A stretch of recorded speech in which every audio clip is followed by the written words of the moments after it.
lots of things happened this past weekend, but most notably, we had Hasan Piker, Islamo-communist, Nepo, anchor baby, champagne socialist, come after yours truly, Kangmin Lee. So we'll be responding to him very politely and with love, of course, and kindness, like we always do on this show.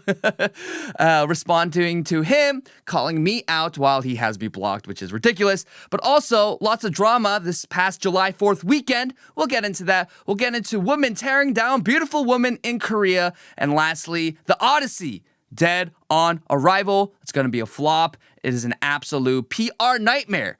We'll get into that, all of that, and more today on The Kangmin Lee Show.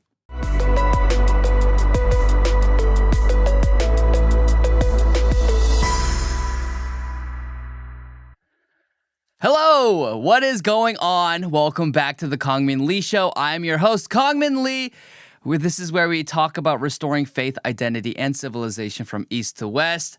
Hope you all had an incredible July 4th weekend. I know I did, spending time with my church community and my friends and family celebrating the 250th anniversary, the 250th birthday of our country. We love to see it. Patriots in control. America's great, a great beacon on a hill. We do not accept or tolerate American hate. We do actually, in fact, talk a lot about the criticisms about America, and even the founding wasn't perfect.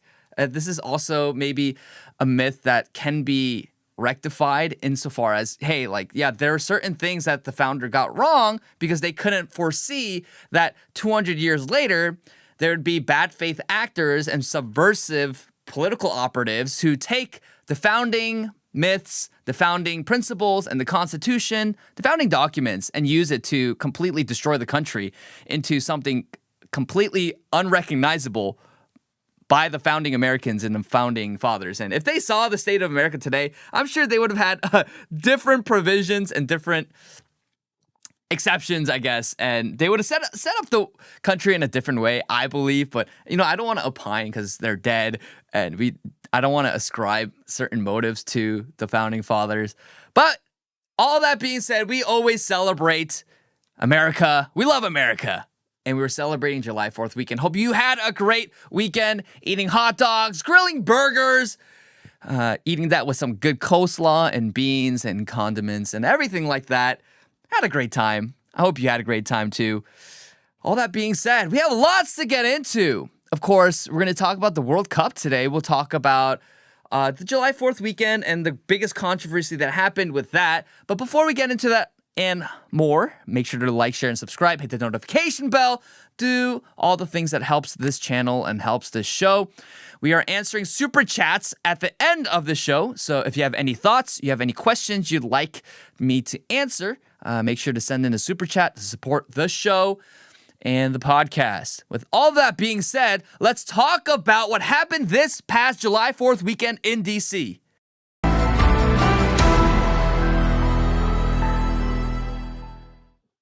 So there's this group called Patriot Front who quite often makes the news, and I've been in the conservative movement and the conservative sphere for almost 6 years now. And I have never met a single person who knows of anyone in this organization. And I know everyone, I know people, the top dogs of TPUSA and Daily Wire and PragerU and every single mainstream conservative organization, even the niche ones as well. I've never seen this group. And this group has been making waves for the past 3-4 years. I think even since January 6th, and they pop out of nowhere. Now, I'm not going to counter signal them because it's young male patriots on the front lines advocating for a restoration of America. So I'm not going to necessarily counter signal it, but no one knows who they are.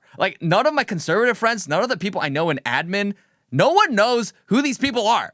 So who are they? Many people think they're feds. I don't know if they're feds, but they just literally pop out of nowhere from time to time, just marching on the streets of DC. Now, they made an appearance at July 4th weekend on July 4th during the 25th anniversary of America. And the biggest controversy that happened was this picture. So this picture went crazy viral. And it was a black woman sitting on the DC Metro as masked white nationalists prepare to march on our nation's capital. This is America's 250th anniversary. And you see, it's just this black woman who seems unassuming, and it's a bunch of patriots, I guess you can say, but masked patriots or masked white nationalists. I don't know who they are really, but they're just there in the train, and it looks like, oh, we have our new civil rights icon, our new Rosa Parks. This is our modern day Rosa Parks. But unfortunately, this is not Rosa Parks. This is Rosa Farts. So this is the funniest thing ever. Look at this video. This is her. This is her on the subway. And literally moments before Patriot Front shows up, this is what Rosa Farts was doing. She has her pants down, just showing her butt cheeks.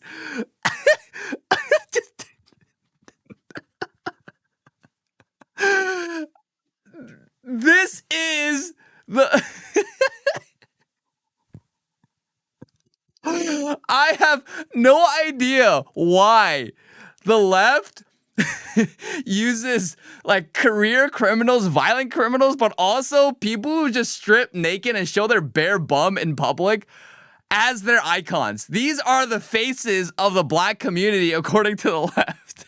This is our modern day Rosa Parks, everyone. Rosa Farts, who puts down her pants, and I don't know if she's wearing underwear, just farting and just mooning everyone. Good times. Remember when we used to call that mooning? Great times. If you're a millennial or an older Gen Zer, you understand what mooning is. But look at this. It's just compare. Behold the greatness of the left. It's just, oh, she is a civil rights icon. She is being attacked by white nationalists, but she's standing her ground. And moments before, she's just on the floor screaming and pulling down her pants for everyone in the metro to see her bare bum. And by the way, in the lower left-hand corner, you see there that you see her mugshot and you see her criminal record. I think we could pull up another picture that shows it more in depth. And this woman, her name is Bernita Bolding. Bernita Bolding, or Bolding Bernita. She was arrested in Arlington County, Virginia, and she has a criminal record of, look at her charges, indecent exposure. So this woman is known for doing ridiculous acts of just debasing herself in public on the DC Metro constantly. And it's the funniest thing that it's not even that video that was taken of her screaming on the ground with her bare bum, pulling down her pants. That wasn't even a different day or a different period, a different moment. It is literally the moment before Patriot Front shows up. She is pulling this crap. Like, look at this picture. Look at this before and after picture. Before Patriot Front and after Patriot Front. Right here. She's geeked. And when Patriot Front shows up, she's locked in. But look, she's wearing the same shirt. She's wearing the same shirt. It is literally on the same day. That video was taken right before Patriot Front showed up. And it's so hilarious. You cannot make this up. Real life is truly a comedy. We live in a clown world. We do. Because the excesses of the left and what they advocate for, the heroes on the left, it is pure comedy. You cannot make this up because their worldview and everything that they advocate for is so ridiculous.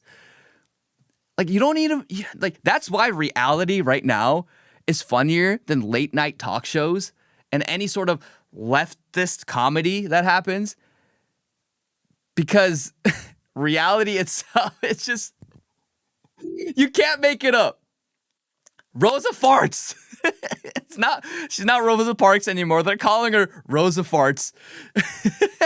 But seriously though, one thing you need to know is you notice the juxtaposition between before Patriot Front shows up and after Patriot Front shows up. And I'm not here to condemn or condone Patriot Front. I have no idea who they are, who their leaders are. I don't know who's in the organization and the movement. But you see that this mentally ill, psychotic woman who pulls down her pants and farts in public, arrested multiple times for indecent exposure and just an absolute slob in public. The moment that young, well put together Americans show up in droves, she self-corrects.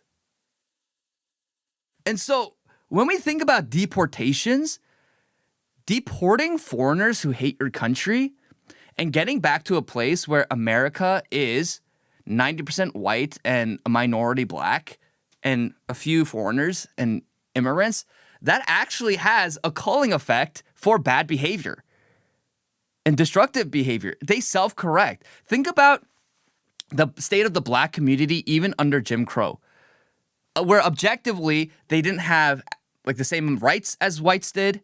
They didn't have the same access to amenities and facilities as whites did. There was segregation.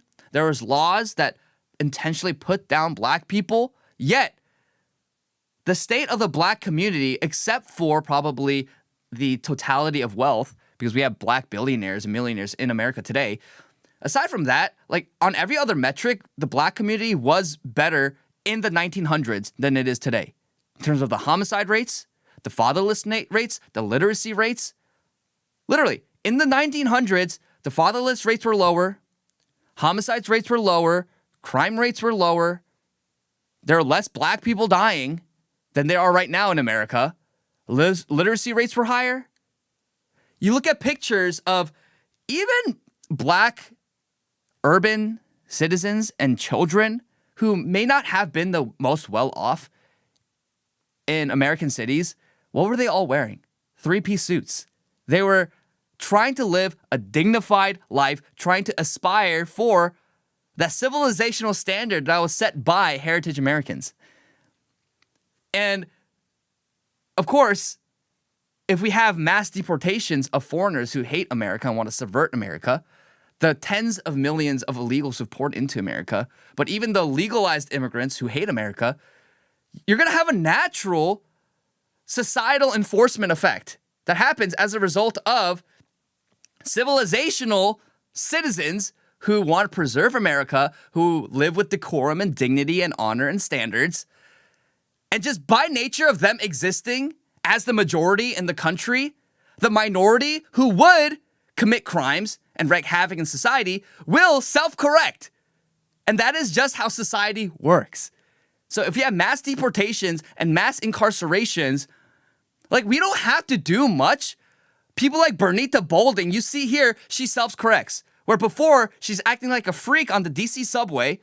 But then as soon as Patriot Front shows up, she's quiet, sitting like a lady, not disturbing anyone. So these societal enforcement mechanisms, they don't even have to be super authoritarian. It just has to be you enforce the law that already exists on the books. You get foreigners out of your country, you lock up criminals no matter what their racial background is, and then you can have a society again. That's the takeaway. That is the takeaway. So we can't be soft on crime. We can't tolerate nonsense because of reparations or because of past oppression and slavery.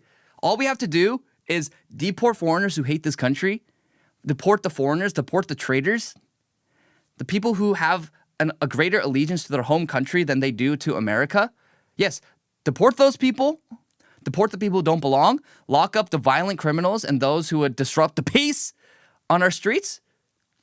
We can have society again. It's that simple. So, Rosa Farts, we salute you. Please do not continue to show your bare bum in public. We do not want to see that.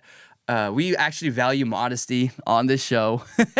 And it's not even a great sight to look at anyway. So please keep yourself covered. Stop acting like a freak in public. And that goes for anyone. I'll end with this and we'll move on to the next segment. I think I shared this on the show before, but when I used to live in Atlanta, I took the MARTA train for the first time. And the first time I took it, there was this black homeless man who was clearly cracked on drugs. He just whips out. I'm literally sitting there. And then at the door, he's just like a zombie. And he just whips out his genitalia and starts peeing on the door. and people just watched it like it was a regular occurrence. Like, all we have to do is lock up these people. Stop being afraid of enforcing the law because you're going to be seen as racist. Even black people don't like when other black people do this. So it's time to enforce norms, enforce standards, enforce the law, and we can have society again. And we have no more Rosa Farts. And maybe we can have just nice things in society again and clean streets. That's all I want. And if that makes me a right-wing extremist, so be it. But I'm tired. I'm tired of people just peeing on the streets and making the streets smell like weed and committing crime and doing absolute acts of barbarism and degeneracy in public. We can have nice things again. We can. Just stop being afraid of being perceived as racist and hateful. Okay, so yesterday, unfortunately, America lost. We're rooting for the USA, but they lost to Belgium. I don't know if this is going to be controversial, but Belgium's like a fake country. Like, the Kingdom of Belgium was formed in like the mid 1800s. So it's like, it's even younger than America. And they don't even have a Belgian language. Like, half of them speak Dutch and half of them speak French. So it's like a fake country. You know what I mean? It's like, like for me, of course, like in America, we speak English, so you can say, oh, yeah, you don't have an American language. Yeah, but we have American English, which is different than British English. And you also have to acknowledge that America, as part of the Anglosphere, is an outpost of British civilization. Even think about our legal traditions and the way that we set up American society. It's obviously the vestiges of British common law. And we love to, we all know that. We all acknowledge that. But Belgium is kind of a fake country. I don't know. It's like, you know, America, you have Americans, right? And then kind of people know that, like, okay, you're an American. Even if you're white, you're black. It's like, there's something about American identity. I feel like Belgium is kind of like a fake country. No hate to Belgium, by the way. If you're Belgian and you're watching this, I love you. God loves you. But all that being said, I don't know. I'm just going on a tangent there. America lost to Belgium yesterday, 4-1. America absolutely decimated and destroyed. It was an absolute embarrassing display where throughout the whole tournament, they're playing with vigor, with vitality, with energy, urgency. It was great to watch. And then suddenly yesterday, they looked so sloppy. You had Matt Freese, the goalie, who came out all the way into front. And if you're going to come push all the way to the front, like, clear the ball as soon as you get it. But he's hesitated. He's like, and his foot got caught on the field, and it got stolen. And then you had freaking, what was the defender's name who missed it? Oh, I forgot. It was like that white guy with the man bun. And then he's right there. The ball came right at him, and he missed it. He missed it. Like, it came right at him, and he missed defending it. And then it went into goal. That was the third goal. And that was basically when I knew, okay, America lost. And just really sad display. But what happened is, you guys all probably know if you watched the World Cup, that Balogun got who's one of the strikers on the American team, he got a red card in the previous game, and it was overturned by the FIFA committee because Trump advocated for it. We don't have to play the video because Trump advocated for it, and he said this, that Trump on Balogun, I saw the play, and I'm a person that loves sports. It wasn't a foul. That wasn't even an infraction. This referee, who's a little bit suspect if you check his past, he made a call that nobody could believe. He's our best player, one of our best players, and he gave him a red card. I don't know what that meant. Yes, I asked for a review via FIFA. And so Trump asked for a review, and after further review, FIFA ruled that, yes, it wasn't a red card because it was done not only by accident, but it didn't warrant a red card. And then so if you even think about the whole process, they didn't use and follow VAR protocol, the visual assisted assisted referee protocol, where they have to play in slow motion. We have a recap of this. If you can pull up that tweet, there's this guy. His name is Joe Pompliano. This is what he said. So to recap what happened with the U.S. men's national team, Balogun received a bogus red card. VAR protocol isn't followed, so they didn't review it in slow motion. And then Trump calls Infantino to ask about the process. And U.S. soccer lawyers prepare and submit an appeal.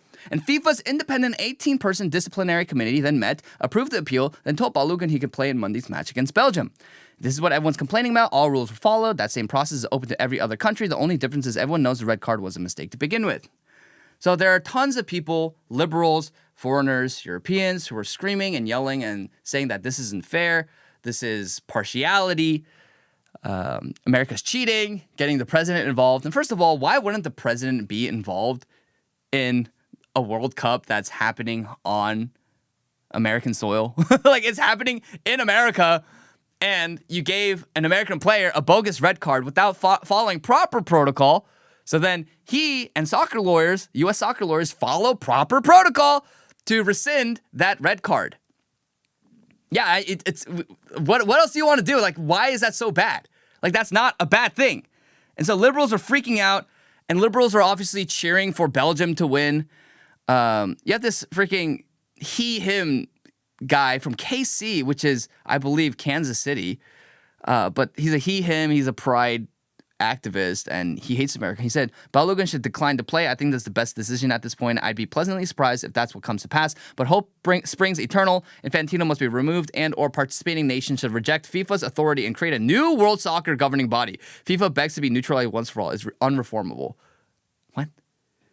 It's like, these are the traitors we're talking about. What are these people doing in America if they're not voting, they're rooting for America? Look at this guy, Claude Taylor. I don't know if he's a troll account, but I'm a U.S. citizen who will be rooting for Belgium tonight. Probably just me. And I think it might be a troll account, but 26,000 likes. Like, liberals are also, they're cheering for Belgium over America. Right here, we have Cyrus Jansen.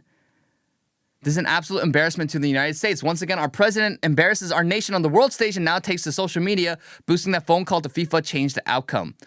Absolute horrible president being set here. As a U.S. citizen, I'll be rooting for Belgium to win this game. Not because I don't love my country, but as a lifelong professional sports man that has dedicated his career to growing the sport around the world, I've always taught the importance of integrity, and sadly, the U.S. has proven to the world we have absolutely none.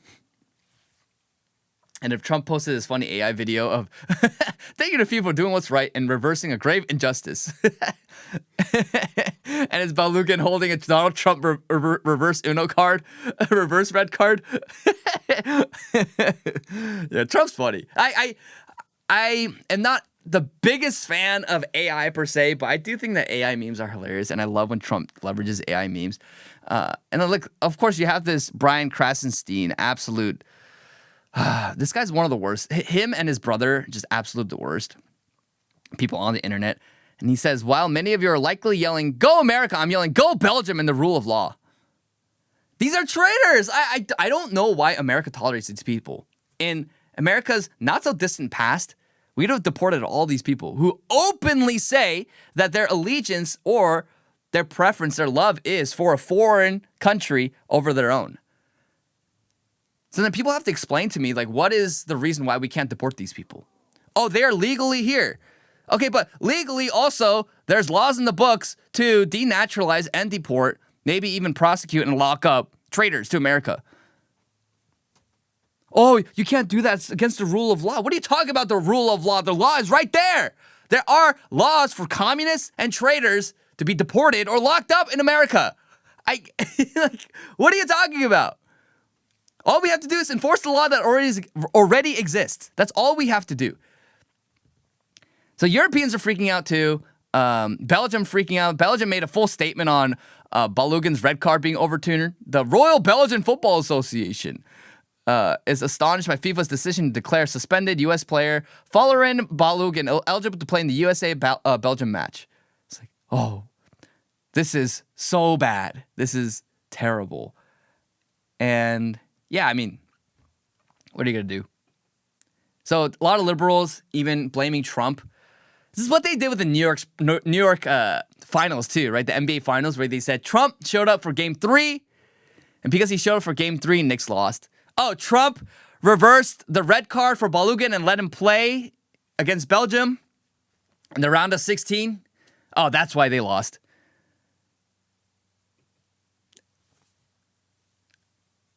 It's just the amount of derangement that these people have against Trump. It's not even like you have genuine criticisms. Like, there's tons of people who always say Trump has betrayed us. I'm like, okay, how? How has Trump betrayed us? And it's always these things that they hear from TikTok or like conspiracy theorists, like people online. And I'm like, dude, I always say that the Trump admin is not doing enough. But objectively, how has he betrayed us? He hasn't betrayed us. His second administration is objectively doing more than the first administration had. If anything, he betrayed us in the first administration, but those same people who supported him in the first administration and under the Biden administration are now saying that he betrayed us. For what? What is the reason? And there's no coherent reason. And I always say Trump's not doing enough. I believe the attack in Iran was wrong. I believe it was a misplaced priority. I believe that Trump needs to aggressively crack down on left-wing tyranny and left-wing anarchy and terrorism. He needs to do more to deport and denaturalize foreigners and traitors in America. There needs to be so much more done by Trump. And yes, the Trump admin is not doing as much as he should or he needs to, because there's a limited time frame in order to restore America back to its, at least a semblance of its original identity, and to preserve that national identity for America. There's a very limited time frame. So the Trump admin is not as aggressive as they need to be. But that being said, it's like, but I understand he hasn't betrayed us. He's the only figure in America who is substantially moving the ball down the field for an American first agenda. He's the only one before Trump who in politics was trying to prioritize the needs of the American people first. So I will always chimp out when Trump says something wrong or he doesn't do enough or he does something that's against the interests of the American people. But to say that he betrayed us and he is the reason for everything wrong, and because he overturned the red card for Balogun, the U.S. men's team couldn't play with the same energy that they always had because Trump ruined the vibes. I mean, give me a break. Are you gay?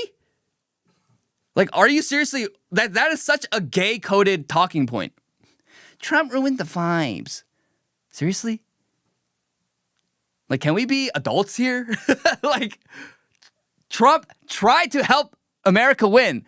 And even with Balogun, they lost because Belgium obviously was objectively a better team, and America made a lot of sloppy mistakes.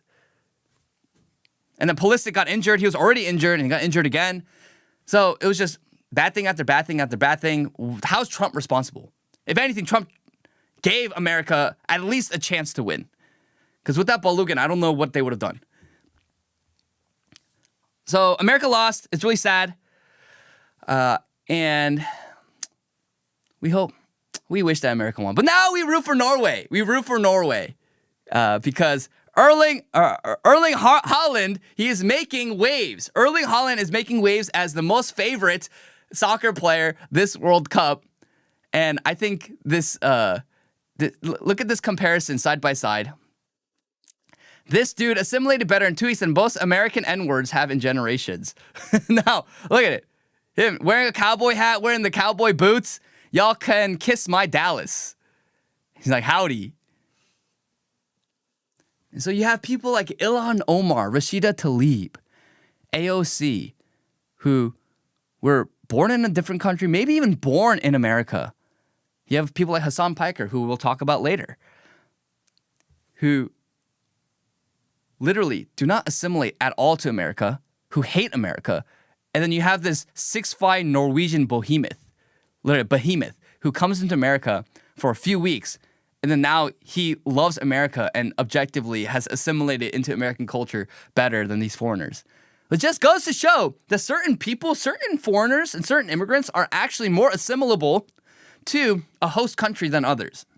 And yes, if you have a Christian country like Norway and a Christian country like America, and they come from, broadly speaking, Europe, because America is an outpost of European Christian civilization, then if a Norwegian comes to America, yeah, they will better assimilate than a Muslim inbreeding Somalian. I don't know how that's controversial. That is just an incontrovertibly true fact. And of course, we have all the memes comparing Erling Haaland to Dragon Ball Z character Majin Buu. He even commented on Instagram on a meme where they were comparing it to Majin Buu. And we love to see it. We love the memes. And Erling Haaland is a great guy, great energy, loves America, loves his country. And he is a symbol, truly. He is a great symbol. And the reason why he is so popular right now is because he's a symbol of someone who loves his country, is unashamedly and unabashedly like patriotic and nationalistic. And in an era where the World Cup really today is basically Africans in this country versus Africans in that country, you have Erling Haaland leading as an ethnic Norwegian, leading the mostly homogenous Norwegian team to victory against even soccer giants like Brazil. And people love to see that. There's a fervor there. There's something that's like his victory and his display of greatness and excellence on the world stage taps into something very viscerally that we all understand, that winning for your country and not just letting foreigners win on behalf of you for your country is something to be proud of. It's a good thing. That's the whole point. And then if you have Africans in France versus Africans in England, then like, who's really winning? Is your country really winning? And I went viral on Instagram for saying this, but I don't think so. I don't think so. Okay, let's talk about what's going on in Korea on Easter.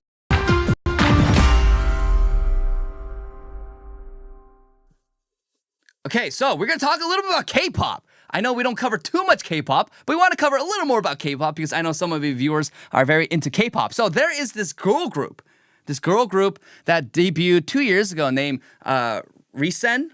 And so in Korean it's RESCENE.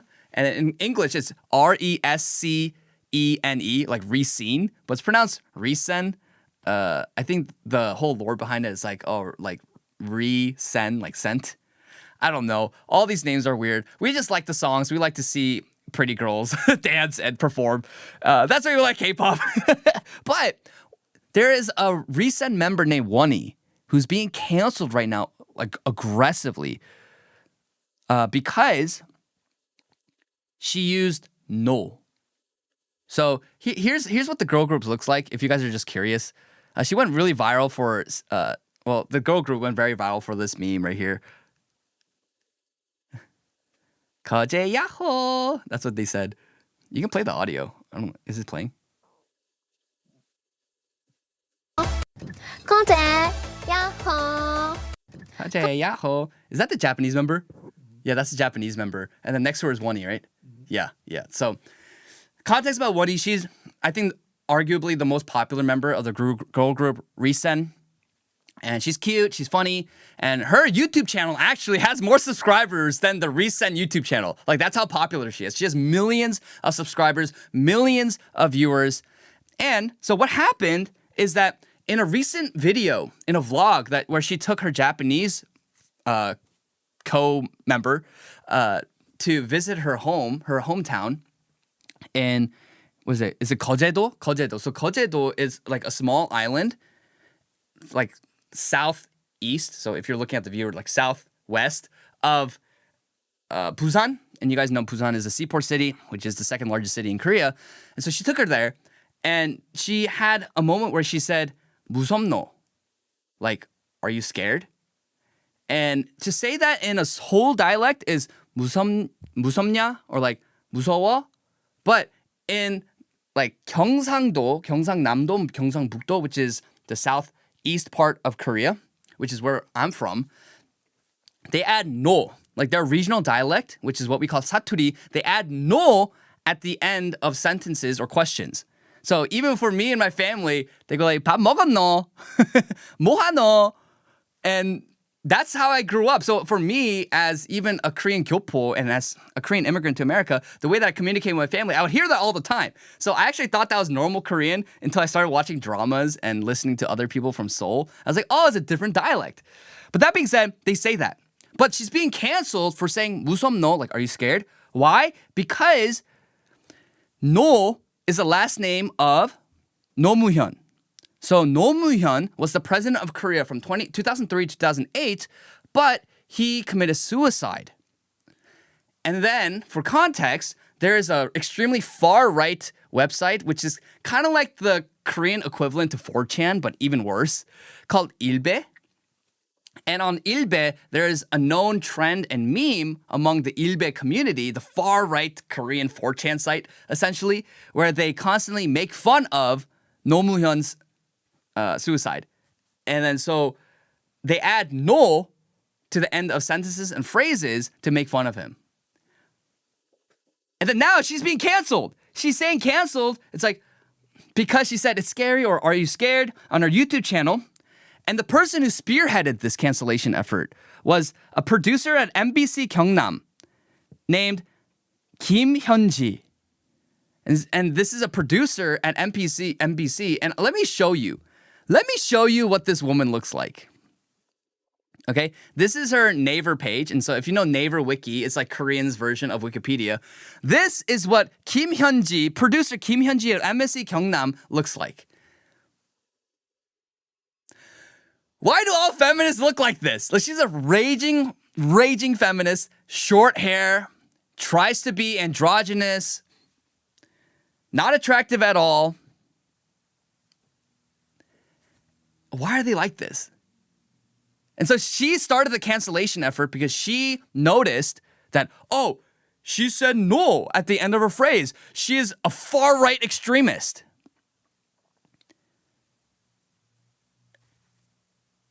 What? It's even worse than what Americans do, like the left does in America, where they try to cancel someone for saying the N-word. Like, at least they said the N-word a lot of the times. She wasn't even saying it. It was her regional dialect. That's where she's from. She's from Koje, right? Kojedo, which is a small island south of Busan. That's how she talked growing up. And she's trying to equate that to being associated with the far right.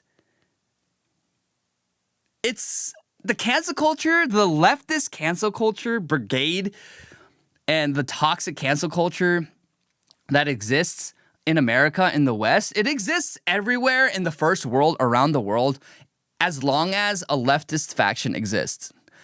Because these people's worldview, they say, I advocate for communism and equality and equal rights and feminism, women empowerment, trans rights are human rights. This is all window dressing for being so miserable and insecure, uncomfortable in their own skin, that they feel better and they alleviate those feelings of insecurity and inferiority by putting others down. So they see people who are beautiful, they see people who are excellent, they see others who accomplish things in life and are happy, are doing well, living a purposeful, fulfilled life, and they want to put them down. And that's the only way that they can feel a sense of purpose and belonging and meaning in their miserable state. This is why feminists always look at happy women who are happily married to their husbands, who have many children, and they put them down saying, you're a slave, you must be so miserable, you're controlled by your husband, while they're so happy, they're enjoying life, they're raising children. Because they hate anything that is beautiful and excellent. Because they don't have it. And instead of bettering themselves and picking themselves up and trying to be like more presentable, more beautiful, more honorable, more dignified, they put down others. And that is the essence of the story. That this producer of MBC Gyeongnam is putting down a cute K-pop girl, an innocent K-pop girl, Woni, because she's jealous. That is literally it's that simple. Human nature does not change. You can read all of the most complicated political and philosophical texts, but it really just goes down and comes down to Cain and Abel. Okay, you read Genesis, Cain and Abel. God liked one brother sacrifice more, so Cain killed Abel. Abel was giving good sacrifices and was honorable in the sight of the Lord. Cain wasn't. Cain hated that. He was jealous. So what did he do? He killed his brother. It's that simple. Like, that is the dynamic of the political culture war today. That's all it is. It's people who do not have trying to destroy and kill those who do have. Now, Abel just minding his own business, trying to love the Lord and give him like good offerings that the Lord accepts. And then Cain's like, I hate that. I'm going to kill you. His own brother. Like, we could even go one generation on Earth without having someone kill someone out of jealousy and destroy their life. That's all this is. So don't think about it too complicatedly. You don't have to be a sophist. You don't have to try to be pretentious and act like you know so much. It's that simple. That's why the Bible is timeless. But every single cancel culture effort, every single culture war, contention, contentious issue, phenomena, it just boils back to this human, this phenomena that has been a core part and key part of human nature for millennia. It's just that those who do not have will try to destroy and put down those who do have. That's it. It's communism. It's an ideology of envy. Leftism is the ideology of envy. Everything else is just window dressing. Everything else is just pretty packaging. And the irony of it all is that this Kim Hyun-ji producer in a show, a decade ago, several years ago, right here, she also said no because she is also from Gyeongsangdo. Like she is literally from that area as well. So she's in Busan. I think this is in Busan or somewhere in Gyeongsangbukdo, Gyeongsangnamdo, and she's right here saying, right there, 옛날에 그런 말들을 여기가 어딨노? 어딨노? And then at the bottom she also says 뭐라 하노? So she literally said no herself. And she's trying to cancel an innocent, cute K-pop girl, Woni, for what? Saying the same exact thing. No matter where you are in the world, leftists will lie, cheat, and steal. They will do anything. They'll drum up lies to destroy your life because they're jealous and they hate you and they're miserable and they hate the state that they're in. So they justify their miserable state by putting others down. That's all it is. Do not overcomplicate it, dear viewer. It is that simple. And then in response to this controversy, Kim Hyun-ji said this, which she got ratioed into oblivion on X. I can't close the gates of hell that I've opened myself. I've once again confirmed that SNS with social media, that's what Koreans call social media, they call it SNS, confirmed that SNS is not a suitable medium for debate. It's an issue that can't be sorted out overnight. After all, it took a long time just to eradicate the remnants of Japanese language. Still, I hope that what lingers in everyone's hearts is contemplation rather than anger. Rather than drawing distinctions over which no is acceptable, I wonder if we can't afford even a moment's hesitation in using a word if it hurts someone. In the end, it's about choices and attitudes. To those who send me messages that start with insults and end with no, take another look at what your words are truly proving about yourself. So she's obviously typed that in Korean. This is an English translation for you, the English, dear viewer. But yeah, this is like a non-apology. She's trying to justify herself. And basically, it's the same temperament as the left in America. And everyone around the world, you're not allowed to say anything if it can potentially offend anyone. You're not allowed to preserve your regional dialect. You're not allowed to talk in your regional accent and dialect because it's somehow associated with a very niche far-right community online. So therefore, you can't say it. Like, remember when we used to call Chinese and Koreans Oriental in this country? And no one really cared, but it was a good descriptor to differentiate between East Asians and all other Asians. Oh, but that's racist. According to who? Maybe one Asian got offended. Because one Asian got offended by it, oh, suddenly we can't use Oriental anymore. You don't speak for me. I'm not going around finding ways to be offended by everything. Oh, it's so ridiculous. So what happened is then politicians also got involved, and that's how big it got. Even politicians got involved. And this is just such dumb outrage. We covered the Starbucks controversy before. These are all nothing burgers. And the more that politicians, more that leaders, and even conservative leaders were opining on this controversy, the more that you do so, the more you give credence to the insanity of the left. The party, the politicians, the movement, the leaders who firmly say, no, screw your cancel culture, they will win. They will win. So is this the summary of the incident? If you can go all the way up.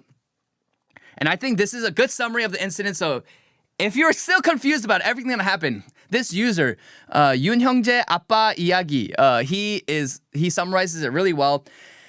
During a YouTube broadcast, girl group RESCENE, their member Woni used the expression 무섭노, and it's currently causing a huge uproar in online communities and political circles. The background of the controversy is derogatory expression versus dialect. Situation summary: when visiting the hometown of recent Japanese member Minami, the PD said, "What is this? I'm scared." No, right? So 무섭노. 이게 뭐야? 이게 무섭노, right? And 경상 native, when he responded, "I'm scared." No, the lighting alone is scary, right? So. And then regarding this remark, certain communities, some media figures raise suspicions that it's the no-no style used by far-right people to demean others. Like we explained, the President No, who committed suicide, he's become a meme in like far-right circles. Think about, like, it's equivalent to almost like the Korean ilbe equivalent to what leftists do with Charlie Kirk, essentially. That's why it's like most people don't like it. And that being said, let's continue. In response, it's being countered as it's a common Gyeongsang dialect in the past in forms like exclamation and soliloquies in Gyeongsang folk songs, everyday conversations, monologues, etc. In political circles, Joguk, who used to be the chair of the Rebuilding Korea Party, he says, in Yeongnam dialect, na and no are used distinctly in questions and argues that it must be distinguished from the derogatory expression that mechanically attaches no to standard language without a question marker. Lee Jun-suk, who's the leader of the Reform Party in Korea, who's supposed to be conservative, criticizes they're trying to verify ideology based on a single word ending and counters that in Southeast dialect, no is also used in exclamation and soliloquies that is unconditionally branded as a hate expression. The dialect itself will be eradicated. So yes, like Lee Jun-suk here is objectively true. Like regional dialects are very important and is very good. And so he ends it with saying, honestly, is this even worth making controversy out of? What are expressions like, what do you say? No, is not allowed either. I feel like it's a bit over the top. What do you think? So that's basically the controversy. And if you just pull up a cute picture of Woni so that the viewer can empathize. We're not simps here. We don't white knight, but we are going to yellow knight today for Woni because we stand Woni against the cancel culture freaks and the feminists. And we want to preserve and protect the cute girls. Like that's what we like to do because we are chivalrous on this show. With that being said, yeah, I think it's really important that you preserve regional dialects. Think about it in America. Regional dialects are going away. And I think there's something special about having a Texan accent, having a Louisiana accent. And look at her. What is she so cute? Like, she's so cute. She's pretty. She's cute. She's likable. She's pleasant and lovely. Hard to find that these days, huh? Yeah, and then so, of course, feminists look at that in Korea and they hate it. We've shown you pictures of Korean feminists before. They always have short hair. They try to be androgynous, and they are chunky. They, like, literally, it doesn't take that much to present yourself well. And they're just miserable. Like, look at this. Who is this? The famous feminist, Lena Bay. Okay? Like, at least feminists in America, some of them are pretty. Like, some of them. Not all of them, but some of them. In Korea, all the feminists are fat and dysgenic and ugly and insecure. And I don't say that to be mean. That's just a reality. That's why they're so miserable.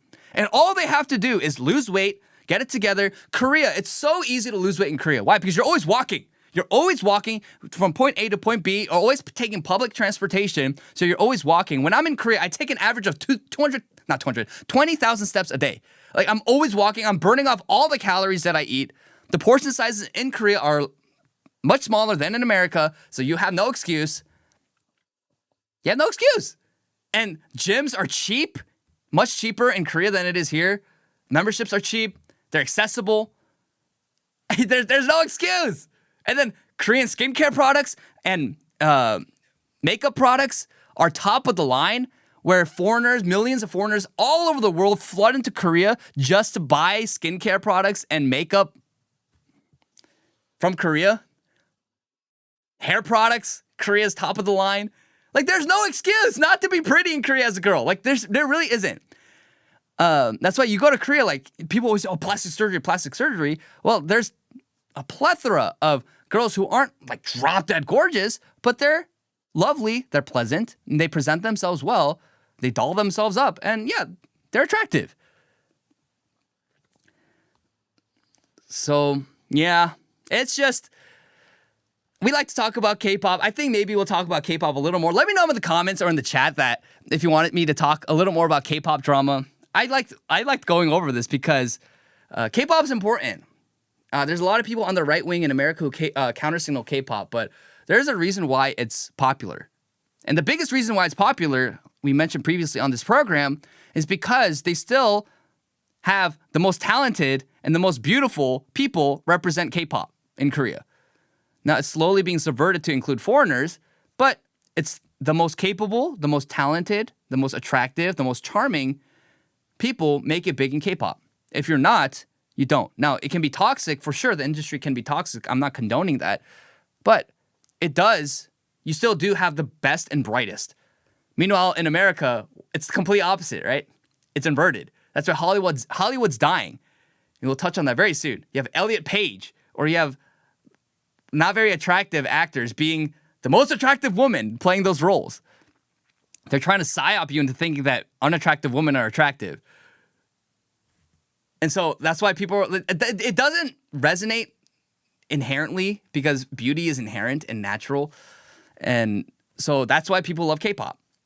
And so the world is shifting towards loving K-pop and Korean dramas now. So we got to talk about it. We got to talk about it. And as a Korean myself, I'm proud of it. I like it because it was very niche growing up. But because now it's very mainstream, they're globalizing it. And with anything that was good and awesome at first, once it becomes globalized and catering towards the modern audience and has mass appeal, that's when it starts to die. But all that being said, we stand Woni, RESCENE. Do not touch Woni, you darn feminists. We will protect her at all costs. Okay, lastly, let's address the elephant in the room, Hasan Piker attacking me.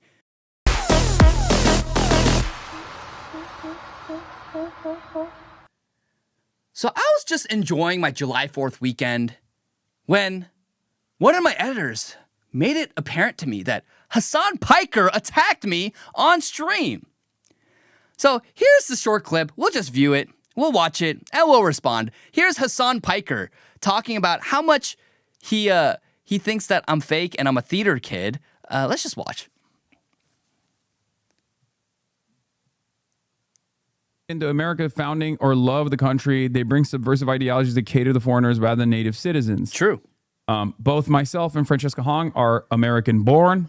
Doesn't make you American. I would go so far as to say that in a lineup where, white patriots were going to decide who's more American, me or this fucking guy, I suspect that the ones that haven't seen me on Fox News would probably point to me and say, well, that's the real American, right? So it's really strange. Nope. Okay, last thing we're talking about is Hasan Piker. So Hasan Piker, he just raised $54,000 for Francesca Hong. Like, who do you think white nativists would think is like a real American?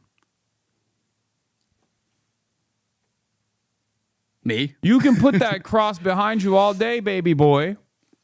In a lineup between you and I, who do you think these irrational reactionary forces that you are so desperately caping for, who do you think they're going to look at and be like, well, we got to pick one of the two?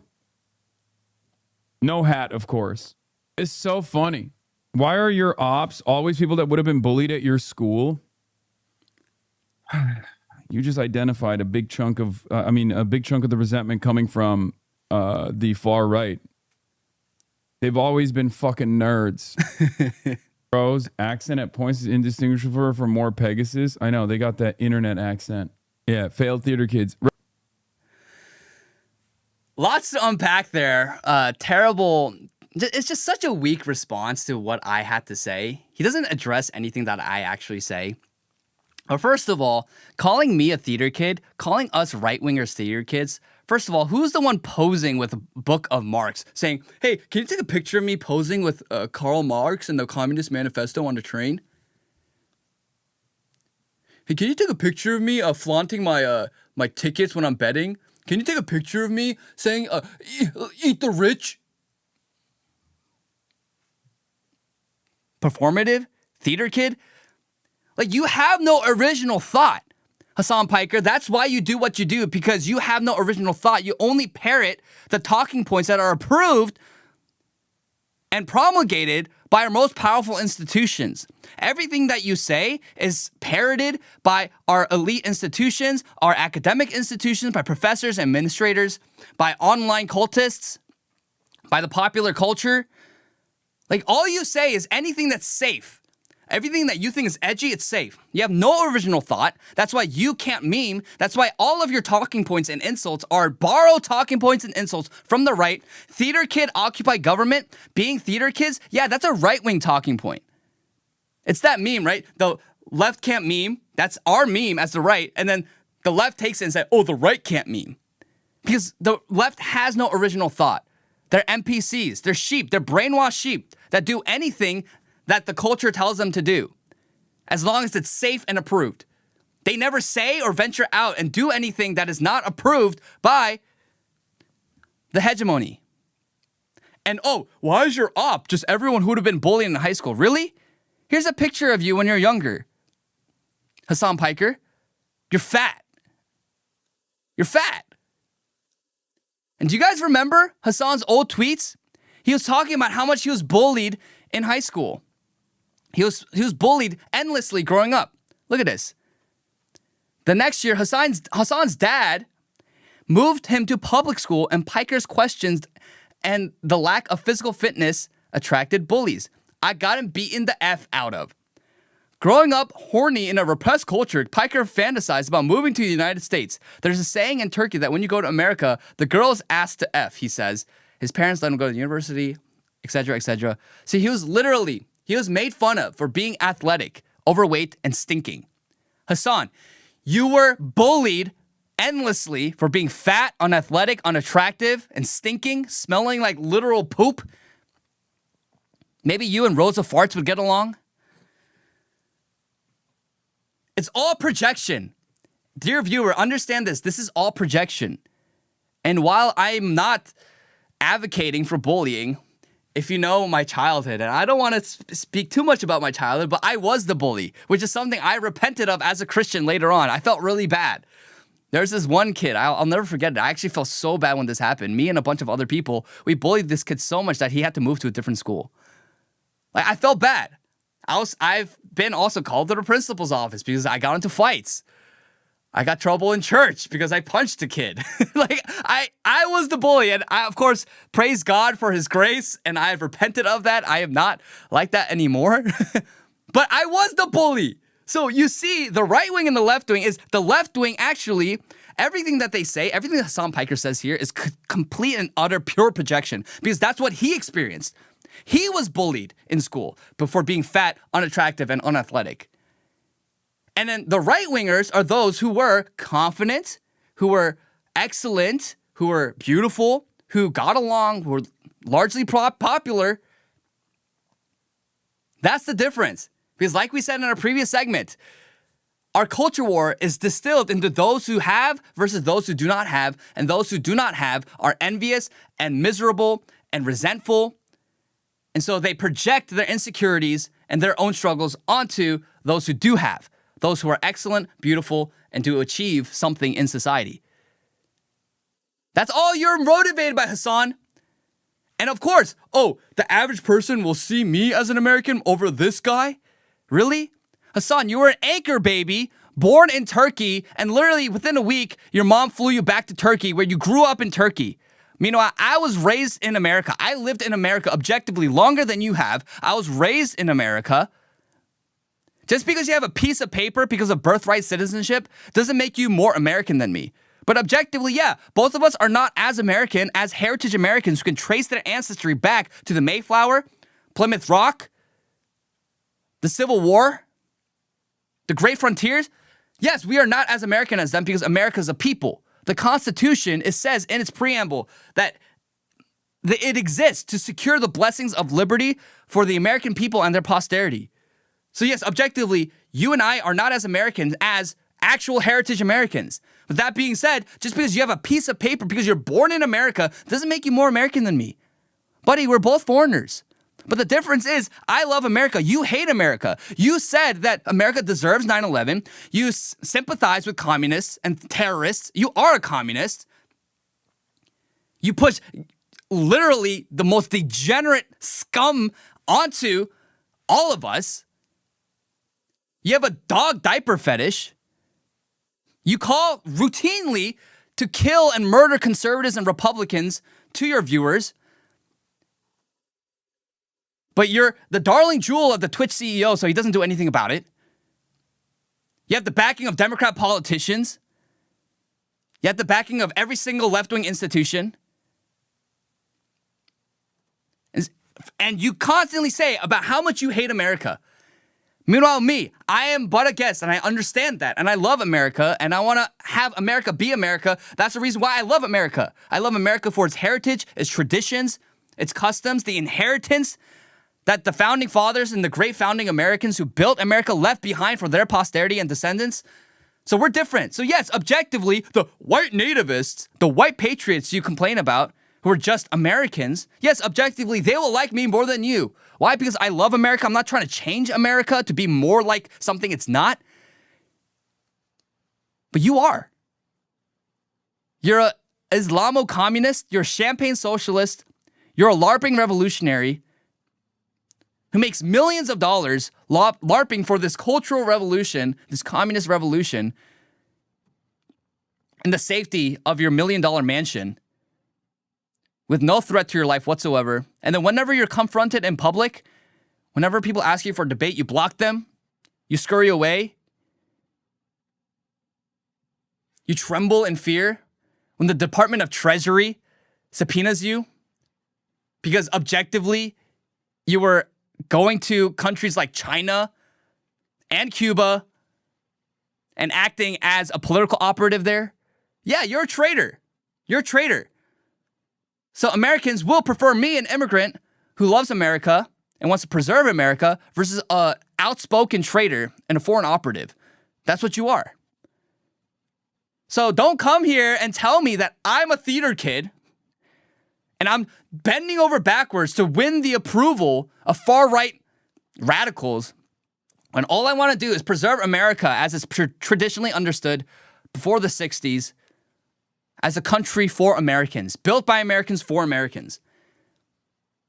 Meanwhile, you're out here complaining and reminiscing, crying about how traumatized you are when you were younger because you're fat and smelly. And you're bullied excessively. So now all you can do to cope with your insecurity and inferiority complex is to roid out with your small head. Roid out, act like you're the Joe Rogan of the left. As you read your Communist Manifesto, but you don't even understand it. And you're too smooth-brained to even understand what I'm trying to say. That's why you blocked me. That's why you cower in fear behind the block. I'm not a troll. I engage in good faith most of the time. And I call out your hypocrisy and your subversive ideologies. And yes, objectively, it doesn't matter if you're paperwork American. There's no magic dart. You being born in America does not make you an American. You must be one descendant of Americans and at the very least assimilating into American culture for generations. You don't magically become an American just because you're born in American soil. Because you're born in America on American soil doesn't make you more of an American than me. I'm a naturalized American citizen. I have the paperwork. Whose paperwork is more legitimate? It's an absurdity. So yes, of course, the patriot will like me more than you. And we have patriots like Asmongold who also said the same. Let's watch Asmongold respond to Hasan Piker responding to me.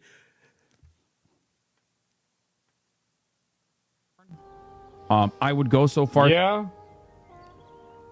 I mean, can you play the beginning of the clip again?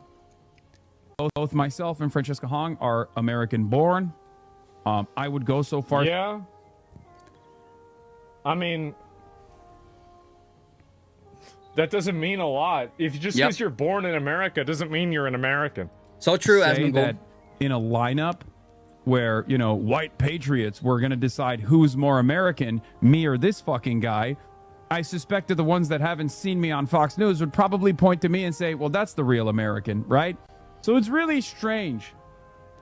The last they were talking about is He's saying, like, you look Asian, so you're less American than me that looks white. unironically more racist, right? Okay. Hasan Piker. Day, baby boy. In a lineup. Koreans are actually very, very Catholic. True. But they're more Protestant than Catholic. I don't know a single person. I don't really know. I know like 4 people in Korea. But like every single one of them are religious. They're Catholic. I mean, like, I'm sure he'd count me as one of those people. I'd definitely pick him. Asmongold pick me! I absolutely would. It wouldn't even be a question. Yeah, obviously. No hat, of course. Not me. It's so funny. Why are your ops always people that would have been bullied at your school? You just identified a big chunk of, a big chunk of the resentment coming from the far right. They've always been fucking nerds. Bros, accent at points is indistinguishable from more Pegasus. I know, they got that internet accent. Yeah, What? failed theater kids.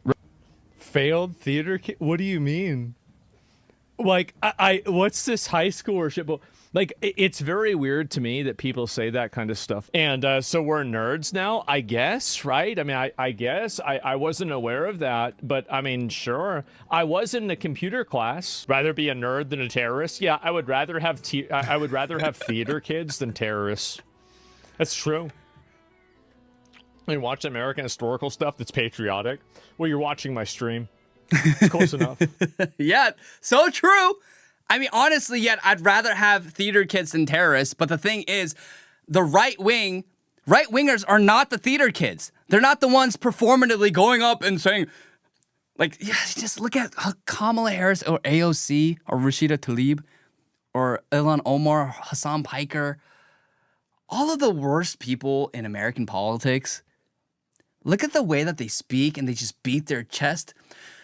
We will get them, queen. And it's just, yeah, they are the failed theater kids. And that is an accurate representation of the left.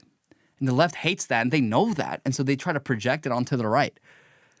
But Asmongold is correct. He would pick me over Hasan Piker. Why? Because I am an objectively good immigrant. Hasan is a bad one. And just because his paperwork came before my paperwork, he's a birthright citizen versus me, a naturalized citizen, doesn't make him more American than me. And unironically, like Asmongold said, he said that just because I look chinky, Hasan's like, look at this guy. He's implying that, oh, look at him, look, he's so chinky, he's Asian. Yeah, you think that people are gonna think he's more American than me, who looks a little more white because I'm Turkish? No one likes you, okay? And people like me, they like Koreans because Koreans are good citizens in the country that they inhabit. The problem is the second and third generations who get co-opted and brainwashed by left-wing ideology, and then they become foreign operatives and subversives. But we're talking about like first-generation immigrants like me. Yeah, we are good citizens. We don't commit crime. We don't wreak havoc. We contribute to the economy as much as possible. We work hard. And yeah, that's why patriots like me. They like me. I am not ashamed of that. Oh, you're such a pick-me. Good. Asmongold, the biggest right-wing streamer in the world, picks me? Heck yeah, dude, I don't care. It's like the same insult they used to women, right? Oh, you're such a pick-me for not being a feminist. Okay, but at least they're picked. While you're miserable and lonely, rotting with wine and all your cats. Good, I don't care. Like, if I have in the host country that I inhabit, I have patriots and native citizens like me, what is wrong with that? And I want to respect the country that they built and their ancestors built, not try to change it into something it's not. There's nothing wrong about that. Oh, you're trying to lick the boot of the white man. No, I'm not. But I want to preserve America for what it was. Do you want Korea to look like Africa? Do you want Korea to look like Belgium? No, I don't. So why can't we hold the same standard for European countries? Do I want Senegal to look like Germany? No. Okay, so then why can't we hold that same standard for the West? I don't want Germany to look like Nigeria. There's nothing wrong with that. So I don't want America to look like something it's not. I don't want it to become something it's not. The reason why it was so amazing and great to begin with, because it was an Anglo-Christian country built by Anglo-Christians. There's nothing wrong with that. There's nothing self-deprecating or self-hateful about that. And of course, we had Patriot John Doyle also come to the scene and react on his show to Hasan Piker coming after me yesterday. So we have Patriots in control everywhere, all over the internet. This is John Doyle. We'll watch just a few minutes of this.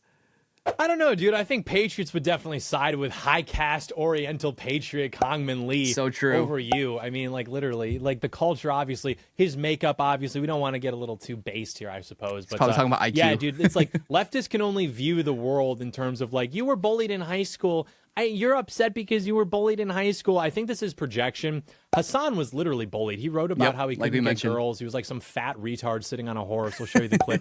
He's obviously deeply insecure. He always whines. He's a pussy. Sam Hyde called him out, and he like hid and cried like a bitch. Like he's literally just like an effeminate, just emotional basket case of a man. And yeah, he's a real tough guy on stream when he's talking to like his audience of like retarded leftists and like, you know, foreigners and all this other stuff. And like he'll go to girls. his like, you know, photo shoots and he'll go to his parties and he'll feel like the man or whatever. But yeah, fundamentally, these people are the ones who were bullied in high school. Yep, that's like what I said. if we're even going to enter that conversation, I know this because not me, but people I knew very well had articles written about them in their school newspaper because of how they treated people like this. It was like kind of the funniest thing ever. Like certain people I know used to go by when they like all the theater kids and all the gay kids would be doing this like Pride Month sidewalk chalk at the end of the year, and they'd be doing these murals. And certain people I know would walk by and like aggressively vomit. And I don't mean like, you know, just like blah. I mean like just like freaking out. And then they would like cry and run off. And then like a week later, we'd have the end of the year issue of the school newspaper. And it'd be like, I saw their dark shadows loom over my beautiful rainbow of love. And they just like, oh. So these are the people. These are the theater kids. They occupy the government. They occupy alt media. It is literally the most accurate profiling of our enemy to date. I mean, I do take a little credit for that. There's a reason John Doyle occupies the discourse. Love Pretty me sure or hate me. John was the one who accurate coined it. comprehension of the enemy we face. He was the the one who world's coined theater foremost kid, problem, the occupied theater government. kid. That's exactly what Hasan is, right? He's literally just like some leftist retard who's deeply insecure, has to go over to Europe and, you know, prostitutes underage, by the way. You know, there's all sorts of stuff going on with this guy, but then he wants to come on and he's in front of the camera. He's in front of the microphone, and then he's a real tough guy, and capitalist blood is going to run through the streets. I'm dressing up like Chairman Mao with my stupid Chairman Mao shirts. You are the theater kid. You're going to sit on a train and post a photo of yourself reading Lenin? You've look at been this doing guy. this for, what, 15 fucking years, and you're just getting around to Lenin? You are the theater kid. You were bullied. You are a fat retard. This is what you are, dude. It exfoliates from your pores with every breath you take. You are weak. You're not that guy. You're a Nepo baby. You're all of the above. And you picked on high caste Oriental patriot Kangmin Lee, Yes, who would eat sir. you for breakfast in a debate and hand-to-hand combat. His people have a deep tradition of the martial arts. Your people have a deep tradition of being conquered by other people with deep traditions. It's just not even the same thing. You are supposed to be the token tough guy on the left. The only one, literally the only one of you who does not present himself to be like a complete soy boy dysgenic freak. Literally, it's just you. You're the only game in town. Congratulations, I guess. And even you are still temperamentally effeminate. Yep. Even you are still a coward. Even Coward. you can only talk tough when you have all of the institutional backing behind you. But what, because Fox News plays a clip of you like once and I think that's complains good about you, you think you're somehow... Yep. And he nailed it on the head. He nailed it on the head. High caste Oriental Patriot. Maybe I should put that in my bio. High caste Oriental Patriot. Thank you, John, for the shout out and coming to my defense, Patriot. But yeah, it's just, he is the theater kid. Hasan Piker is the theater kid. He only says things that is approved by the liberal hegemony and the culture and the zeitgeist. He'll never dare say anything that he's not allowed to say. You saw him, how he trembled and he whimpered when he learned that the Department of Treasury subpoenaed him. He whimpered. When people approached him, you guys know that young guy Matan, and he came up to him and started asking him questions. He like trembled. He whimpered. When Sam Hyde called him out, he hid. He's the coward. And when I called him out, he blocks me. And then he just uses the chance to act all tough on stream to talk to his audience where it's safe. You know, he'll never engage with me because he knows that he can't contend with any of my audiences. Any of my arguments. John Doe is 100% correct. And like we accurately described, these are the people who are bullied. You read any boba lib art literature, right? You read any Asian woman who talks about, you know, eating rice and being made fun of. I ate my kimchi and I was made fun of. I don't know. I ate my kimchi and people made fun of me. I'd be like, dude, who do you think you are? I stand up for myself. I was never ashamed of being Korean. Like, these are the people who are bullied. They were the bullies. Like they were the ones who were bullied. The right-wingers, which I don't condone bullying, by the way, but were largely the bullies because they were the ones who had versus the ones who do not have. And that's the fundamental dynamic. So I believe in chivalry. I believe in noblesse oblige, where those who do have must do good unto those who do not have. But the thing is, when you think about every single revolution, you think about every single leftist phenomena all throughout the world today, past, present, and future, it's always the ones who do not have that are so deeply insecure that they do not have. So then they look up to those who do have and want to tear all of that down. Because, like Syndrome said, if everyone's super, no one's super. They want everyone to be the same. And that's the fundamental premise of equality. It's just envy. It's just resentment. So Hasan Piker, he's roided out. He works out. He's all this big tough guy. But inside, he's still that insecure, fat, smelly kid who was bullied in school. That's what he is. And honestly, I believe that the solution is Christ. Like, unless you get healed from your past hurts and trauma in Christ, you're going to constantly project that onto others and make that a core part of your identity and then have that motivate everything that you do and your entire worldview. That's why he looks at someone like me and feels threatened. A Korean immigrant who just simply speaks his mind. I do not have nearly the audience of Hasan Piker, yet he feels threatened. That he has to block me and hide behind that block while he slanders me. That's the kind of guy he is. He's a coward. He's still that little, scared, fat, smelly kid who was bullied. And I actually sympathize with him a bit. I'm like, well, that's kind of sad. But then he's become the biggest leftist streamer in America who advocates to completely destroy this country and kill conservatives. Yeah, at that point, you lose me. Your past hurt is not an excuse to destroy and kill innocent people. So I can't wait till the day you get deported back to Turkey and you get denaturalized and your birthright citizenship gets revoked, because birthright citizenship, it is the birthright of Americans who love this country, who built this country, whose ancestors built this country. You have no claim to this country, especially as someone who hates this country and is an Islamo-communist. So that's my response to Hasan Piker. Hope you guys liked it. We like to do a little drama baiting here. I like to talk about higher issues and the things that are going on in the world that are important. But of course, as always, we must address internet drama, especially when it concerns me. Hasan Piker, I know you won't see this, but if you do see this, I hope you repent and turn to Christ. No matter how awful and disgusting and degenerate and dysfunctional you are, still, no one is too far from the grace of God. So I pray that you find the light of Christ, the peace that goes beyond all understanding, and the love beyond all comprehension that's found in Christ. But until then, try not being retarded and try to be a little, I don't know what the word is, normal. And please not have like your dog poop diaper fetish, and stop shocking your dog, and stop advocating to kill conservatives. And yeah, maybe we can have a conversation then. But until then, God bless you, Hasan Piker. But also, not really wanting the best for you. All right, that does it for Hasan Piker. And last thing we're going to talk about is the Odyssey. The Odyssey. It's been blowing up. Race swap galore. Trans swap galore. Yeah, it is just peak Hollywood. It is the culmination of everything wrong with Hollywood.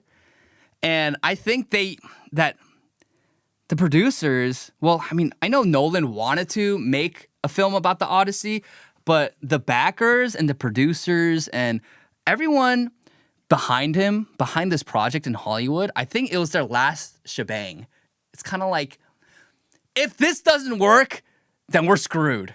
Where they're pushing every single radical left-wing, insane Hollywood agenda, like the trans stuff, the feminist stuff, the race swap stuff, all of the most subversive ideologies, and cramming it into this one film and then slapping Christopher Nolan's name on it because his name has prestige in modern Hollywood for some reason. And they're trying to say, okay, this is our last stand.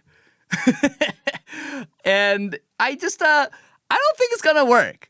The internet hasn't been very fond. And this isn't even a left or right issue. This is just a desecration of, and such so disrespectful of like a very foundational story of the West, the Odyssey by Homer. It is one of two foundational epic poems written by Homer, right? The Odyssey, the Iliad.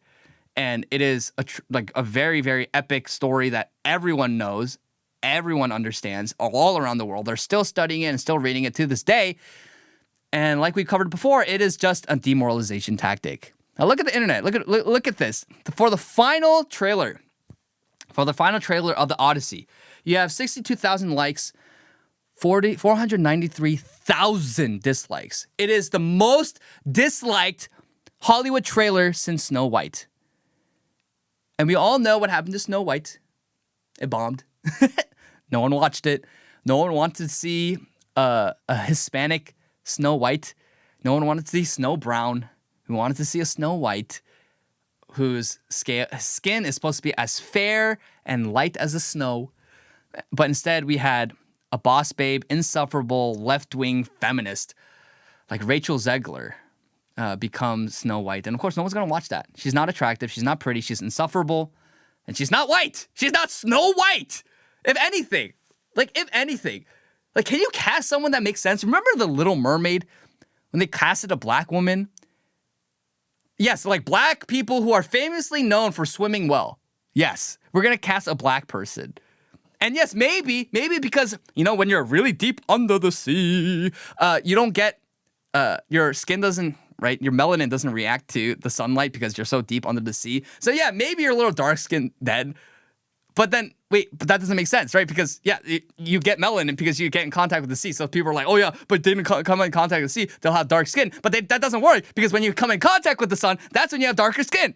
So, and by all aspects, like, how are you going to cast a black woman as mermaid?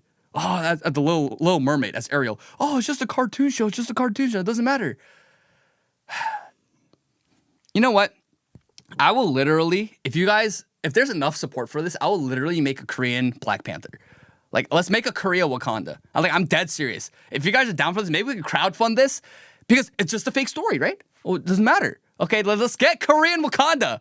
Let's do it. And see how they react because it's not about all of their excuses and all their reasonings. Again, it's just all lies and deflections meant to subvert everything that you love and everything that you hold dear. And it's true. Look at this. So Lupita Nyong'o, who plays Helen of Troy, said this in an interview recently, and this went mega viral. Check this out. I'd be like, so Homer, how do you feel about the screen time given to these women, considering how little you spent with them? Oh. Okay. And then do you lean forward and look at him like that? Yes, like, remember us? I'd be like... This is why I always tell white people, stop being so cringe. Like when white people try to indulge the delusions and the clownery of black people, oh yeah, so you're gonna look over like this and tell them that too? It's like, white people, what are you doing? Like, it's so cringe. It's not actually a good thing that she's going to be disrespecting one of the greatest works of Western mythology and literature.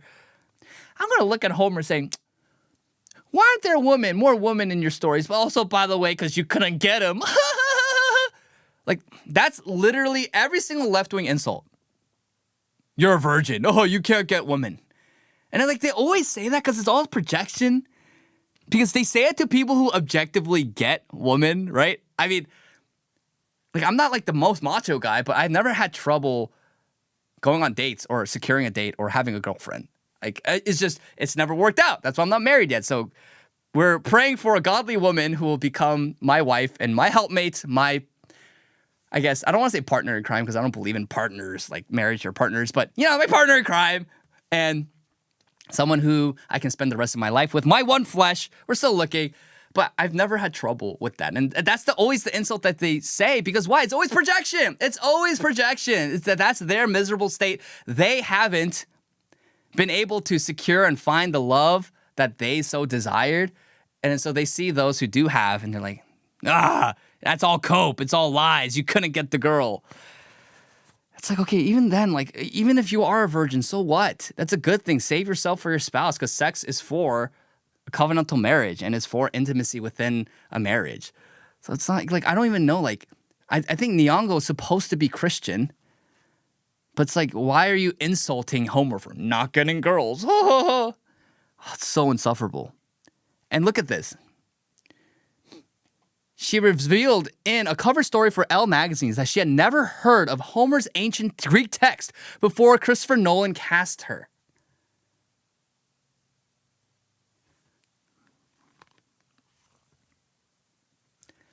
She didn't even know what the Odyssey was. We was kings. We was scholars and she... What's the Odyssey? What's Homer?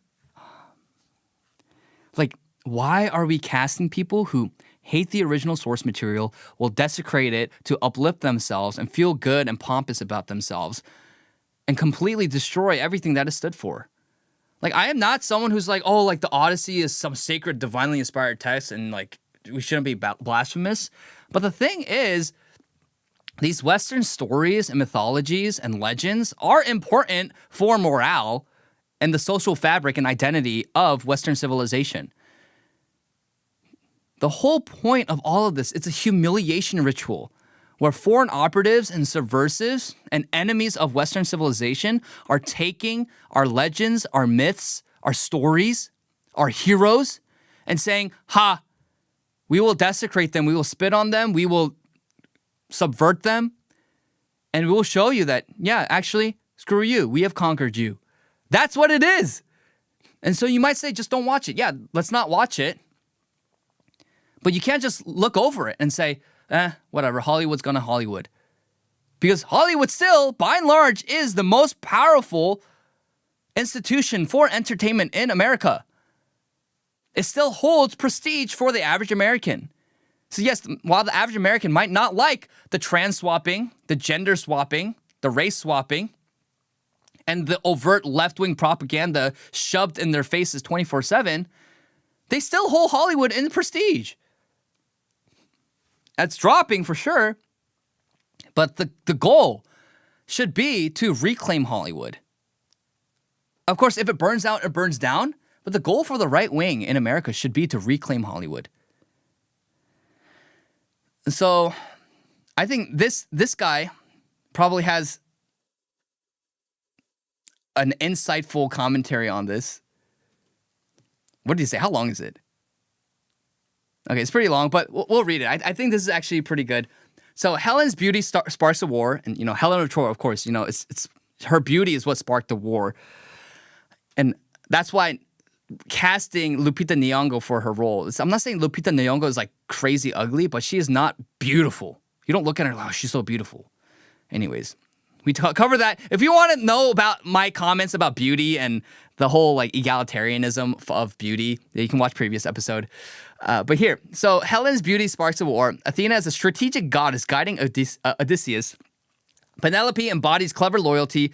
Circe turns men into pigs, which frankly is the most realistic female character arc in literature. Calypso traps the hero on an island for 7 years. Cassandra can literally see the future, but nobody listens, making her the first woman in recorded history to experience a meeting. The sirens weaponize music. Nausicaa saves Odysseus when he washes up naked and useless.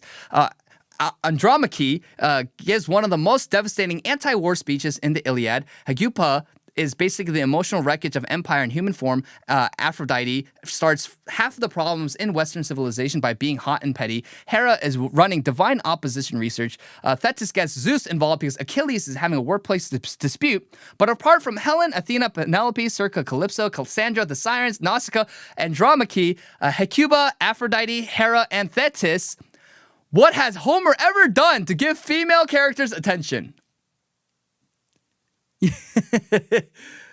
That's why it's so funny, right? Like, they make up problems. Left-wingers, activists, Hollywood grievance grifters, they make up problems to complain about. The same thing they do to video games. Oh, you just hate playing as a female protagonist. What?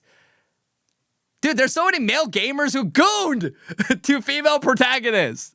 They just hate ones who are ugly, insufferable, and boss babes. The same thing with any story, any movie. The Shang-Shock Redemption. Oh, there's not enough women who talked in it. Only gave like a few seconds. Yeah, because it took place in a male prison. Why would you have women in a male prison? How does that make any sense? So they make up problems to complain about. And then they pat themselves on the back feeling good as if they have accomplished something great. And so the PR... the press tour, the global tour for the Odyssey. Look at where they're going. They're going to London, July 6th, Paris, July 8th. And so I think London, July 6th was the world premiere. I don't even know where it was. I don't really care at this point. It's at Paris, Mumbai, New York City, Beijing, Seoul. But notice where there isn't a stop for the global world tour. Greece. I wonder why.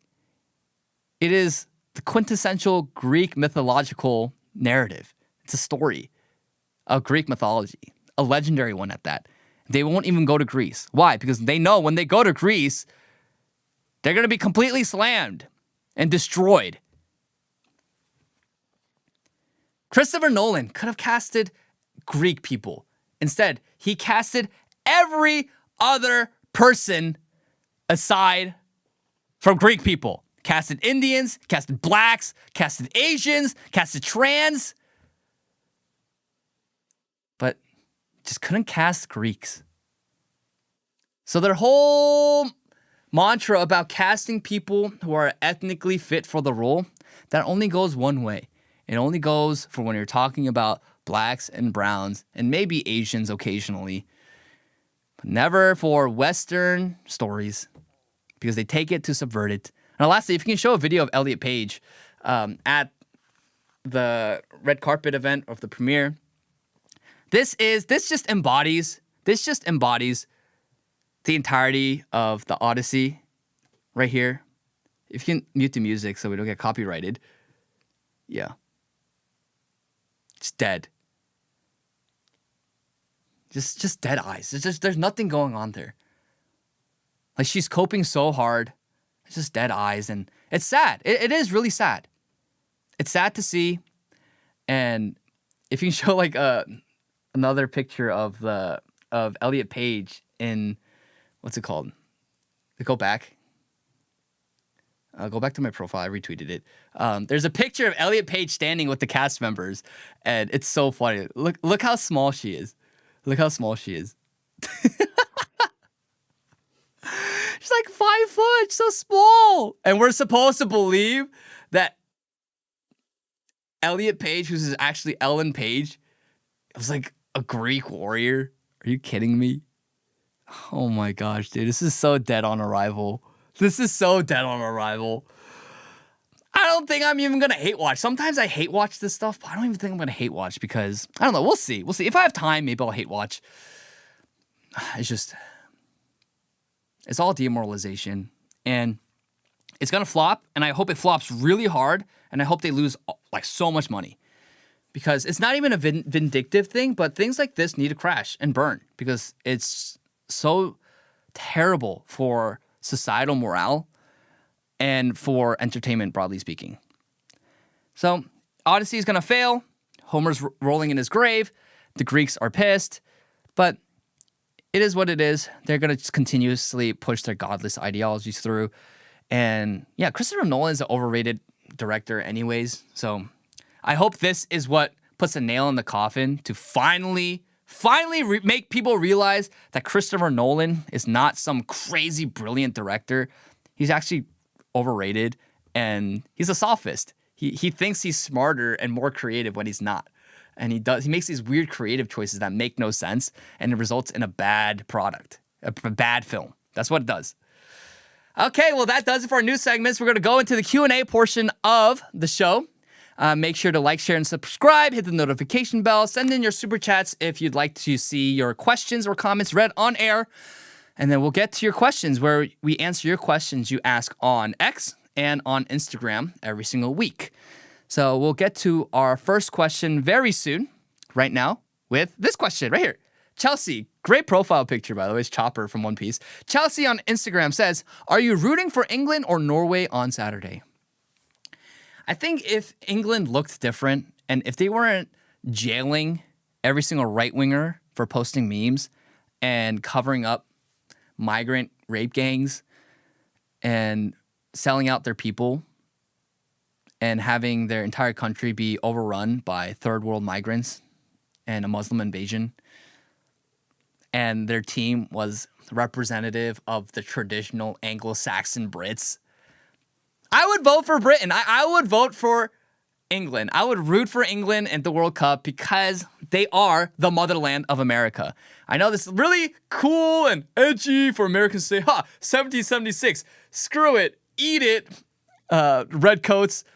But I don't know, maybe call me a party pooper. I think it'll be fun, but I don't necessarily like that, because what you do when you do so as an American, when you constantly countersignal Britain and you say, oh, how much you hate Britain, you are giving credence to the left of their framing about how America is this different entity that is some melting pot of immigrants and multiculturalism, that is not actually an outpost of European Christian civilization, and it is the byproduct of British colonialism. Like, that's what it is. Like, it is distinctly Anglo-Saxon in nature. That's what America was at its founding. And to countersignal that and say that, yeah, no, F the Brits, we're different, we're Americans. It's like, yes, I have that distinct American identity. It's very important. But I don't necessarily like too much when right-wingers are all like, yeah, F Britain, we got guns, It's like, it can be fun, done in jest. But I think that as Americans and in America, we should want the best for Britain, because the British Empire and the Anglosphere and the British influence in world politics was in large part an overall good. It was a net good in terms of the spread of Christianity, the abolition of the slave trade,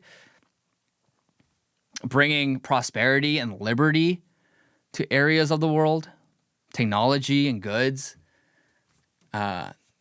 spreading civility, order, decorum. I don't think that's a bad thing. That's a good thing, objectively. So I want the best for Britain. That's why I always criticize the UK government, because they're all traitors. Like, the entire government, except for Rupert Lowe and a few other people, they're all traitors. But then you look at Norway, and I know Norway also is experiencing a wave of mass migration, but you look at the Norwegian team, and then they do the row, right? You guys saw the row at the World Cup. Whoo! And you hit the drums, boom, whoo! And they're not ashamed of their Viking past. They're wearing Viking helmets. And the Vikings were brutal. They were absolutely brutal. They were worse than anything that the Brits did. And, like, seriously, much worse than anything the Anglo-Saxon Brits did during the height of the British Empire. The Vikings were brutal. Take that axe, just cut your head off because they could, with their 6'5" frame, just showing up to the shores of your village, raping your woman, pillaging your villages, taking your children captive. I mean, the Vikings were brutal. But the Norwegians they understand that, okay, we don't live by that anymore, because Norway, Scandinavia, was Christianized due to the great works of the saints. But yeah, and then so Norway became Christian, but they still understand right now, the Norwegian team, you see that. They're not ashamed of their Viking past. They don't apologize for it. They understand the faults of it, but they don't apologize for it because they understand that's a big part of who they are, because that's where they come from. And then they do the boom, whoo. Like, that's awesome. I think that's cool.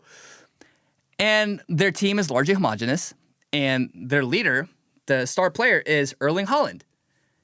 And he is this 6'5", Norwegian patriot who loves this country and comes to America and is like, yeah, I love America. I mean, how can you not root for that? I'm rooting for that. And I think as a symbol, the Norwegian team at the World Cup represents something really special. That Western countries, you don't have to be ashamed of your past.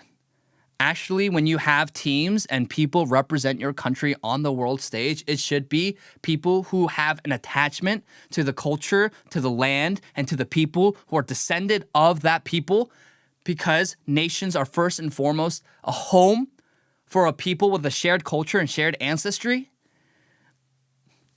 If you look at all other teams, nearly all other teams, except for maybe Korea, Norway, and a few other teams, it's basically just Africans in your country versus Africans in my country.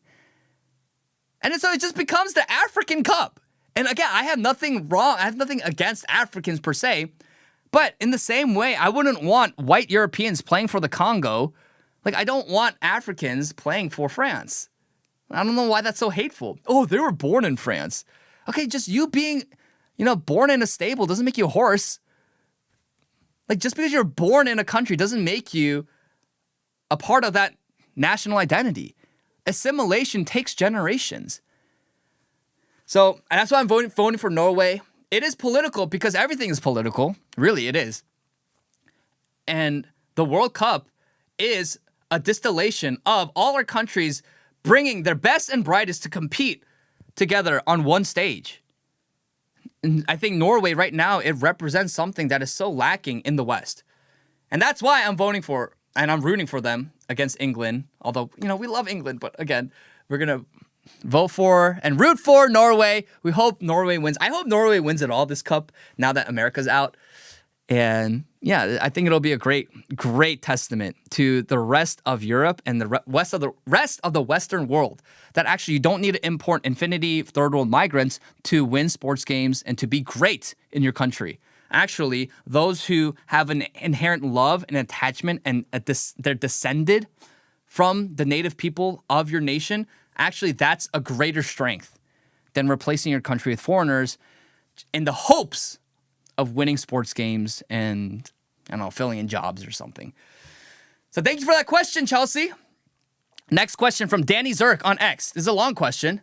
How can we be able to debate and champion over wrongs and evil but using perfect Christianity? The saints and people like Charlie Kirk showed us that we can win against wrong ideologies and flaws, but also announcing them Jesus Christ, showing them their life is not lost and they can convert to God. I feel like many nowadays, even within the conservative circle, go straight into rage bait slurs or condemnation of people, but do not announce them that despite their errors, there's hope in their life and they can convert back to God, this being one of the main goals of Christianity. Good question, Danny. I think there is this... We have to be as innocent as doves and as wise as serpents when we're navigating the political discourse of today. Because I think Charlie did show us that the average left-winger who is brainwashed and NPC, and they're just kind of like a normie left-winger, right?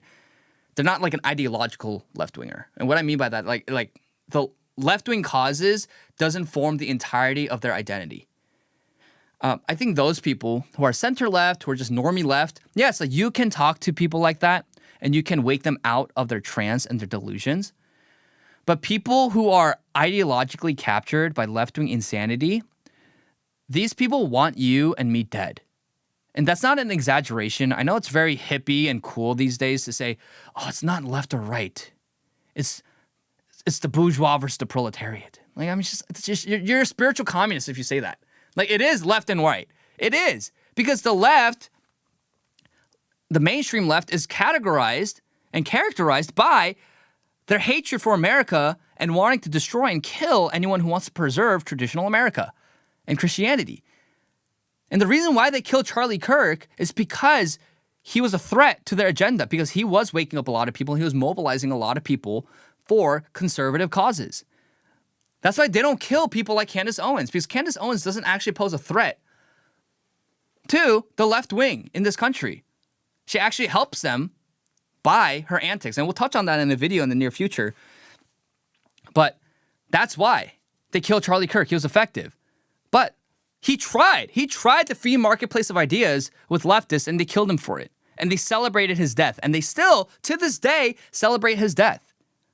So, as a Christian, you have to understand, yes, like our primary goal is to love God and love people. And we want to evangelize, share the gospel with people.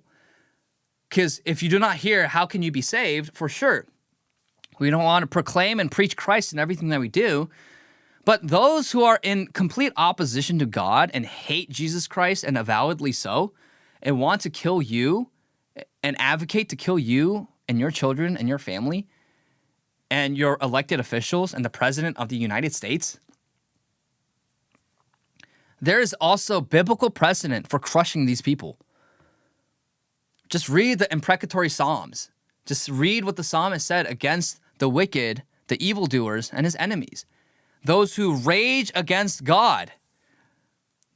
There is just punishment for them because God is also a God of wrath. Because he's a just God. And he doesn't like and tolerate sin. And he doesn't let evil go unpunished. So when you see people who are objectively so evil and consumed by abject evil, yeah, the Christian response actually should be to crush these people. And in punishing them with the fullest extent of the law and through the civil magistrates, that is actually God's mercy on them. Because now, for the first time, they have to face consequences for their actions, which actually allows them to reflect on their life and their past actions, which then can potentially lead them to repentance. So when we say the kindness of God leads people to repentance, it doesn't mean niceness leads people to repentance. Kindness is not niceness. And this is something Christians need to stop getting confused.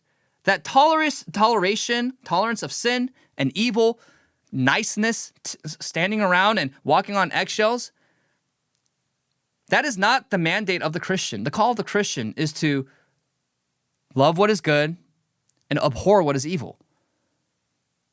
And sometimes we're going to have to get our hands dirty to punish evil aggressively so that we can protect our families and that which is good in society. So I do think that there is an extent of people who rage bait constantly and just for the sake of rage baiting, which is obviously not Christ-like, and find every excuse to use slurs, which is not Christ-like. But I think more than strong Christianity being a problem today, I think weak Christianity is a problem.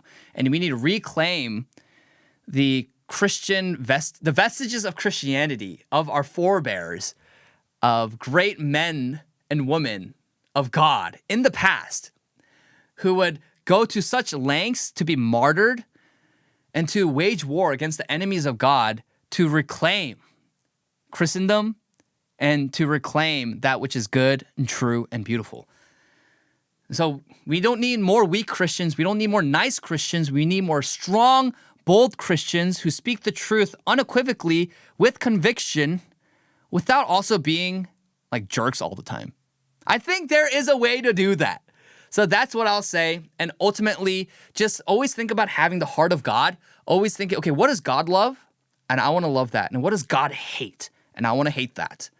And then in so doing, then you're able to have the appropriate measure of anger, appropriate measure of energy allocated to issues that matter to God, where you're allocating your love, your energy, your time, your thoughts towards things that matter, but also calling out evil when it matters. Like, for example, if you don't have the heart of God, you're going to be swept away by the ways of this world and the patterns of this world that tell you that you need to be enraged and absolutely ballistically insane, like when someone says the N-word.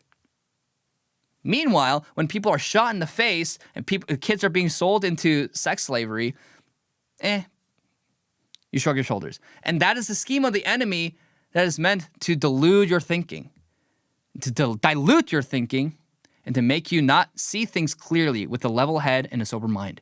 So renew your mind, seek what is good, love what God loves, and hate what God hates. And I think that's where you're able to navigate, okay, this is where I put my foot down and I'm stronger. This is where I show a little more grace and I show more compassion for those who are hurting.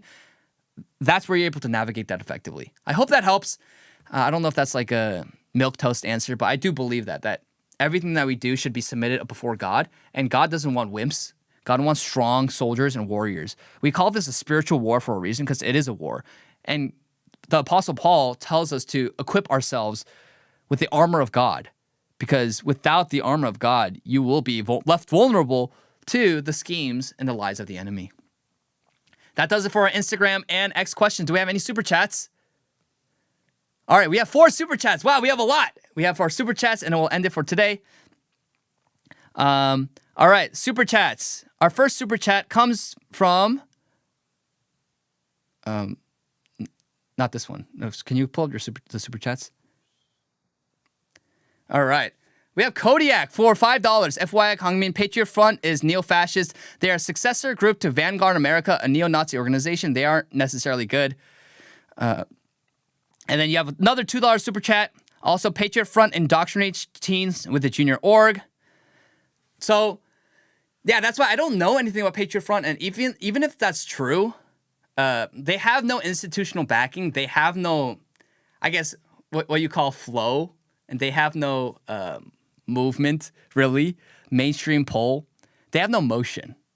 So, like, I don't really care so much to countersignal them. I don't really know much about them. But insofar as they're able to mobilize young patriots to love America again, like, I'm not going to countersignal that. But if they are saying anything that's objectively evil and advocating for sin, then yeah, that's when I'll call them out. All right, next, we have another $2. It's all from Kodiak today. Kodiak, $2. I'm a leftist. My ideology isn't born of envy. And that's the thing. Like, you can have people like, for example, Shu.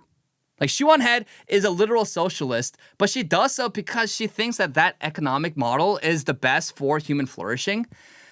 And it's like, okay, I disagree, but at least I can see that it's done in good faith and because you love your family and your nation. But that's why, like, modern leftism is not that. Like, you can be a socialist, like literal socialist, like Shu on Head, but if you don't agree with gay race communism, then you are ostracized and seen as a right-winger. So that's what I mean when I say leftism is an ideology of envy, that it is just envy today. That today, like, again, like communism, socialism, all the economic theories and the models, they're all window dressing for people who are just miserable and uncomfortable in their own skin. Kodiak for $5 super chat. Also, my ancestors, Cajuns, were deported from their homeland, Nova Scotia, by the British Empire. I'm not rooting for England, Norway. Woo!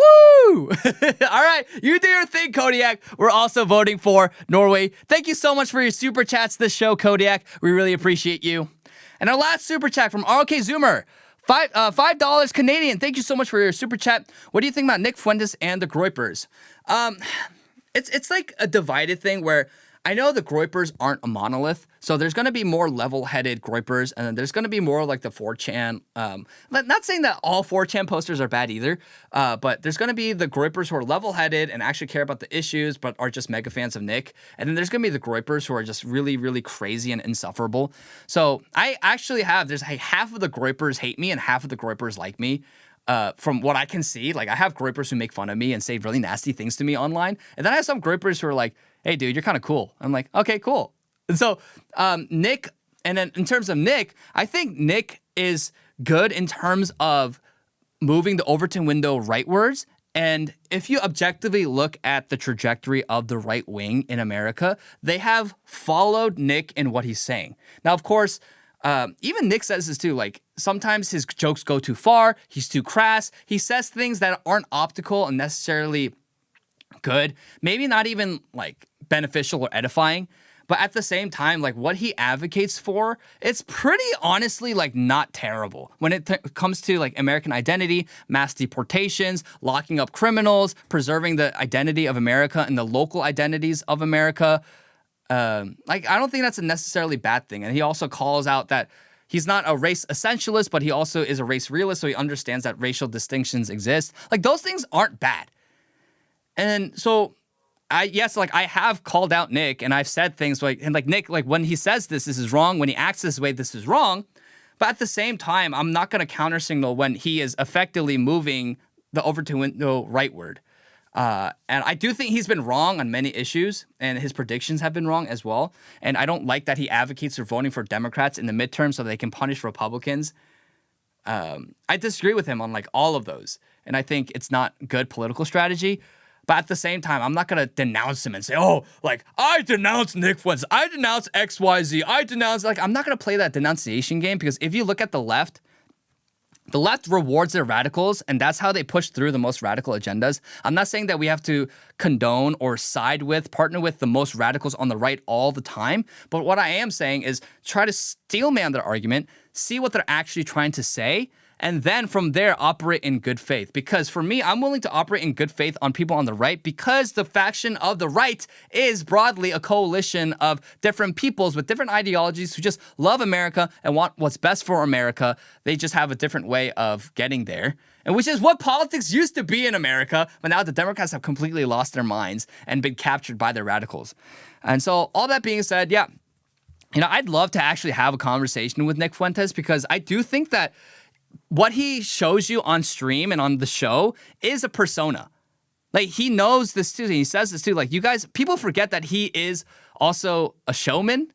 He's very inspired by Trump, especially in his first administration. He's a showman. So he's going to say things that are edgy, say things that are even preposterous at first glance in order to say something that's going to trigger people. And some people are going to find it funny. Other people are going to find it distasteful. But if you... From what I've heard, when you talk to him like one-on-one, like behind closed doors when the cameras are all off, like, he's a very introverted, mild-mannered guy.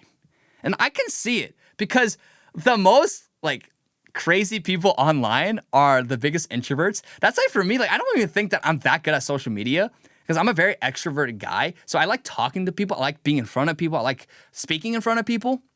But then those who are really introverted naturally are actually the best at being alone in their room, filming themselves, writing, because they don't do well with people necessarily. And I'm not saying that he's like an antisocial freak, but what I am saying is that Nick has been wrong. My thoughts are Nick has been wrong, but he also has been right on issues. And I'm willing to steelman his argument, because he does have a large contingent of young men who follow him and like him and find him funny and find him inspiring. And so I would love actually one day to have a conversation with him, to pick his brain and to actually ask him what he believes on certain issues. And if you watch his videos with Joel Webben, you're going to actually see that he's actually a lot more moderate than he comes off as. He's just edgy, and he says crass jokes and distasteful jokes. And while we are trying to advocate for serious political change, sometimes those things don't translate well and aren't helpful for the movement. But objectively speaking, I don't think he's an evil guy. Like, I think there are objectively evil people who exist out there, and I don't think he's like an objectively evil person. So those are my thoughts on Nick and the Groypers. And if you like me, you like me. If you don't like me, you don't like me. It is okay. I'm just going to keep moving forward. I have haters from all angles.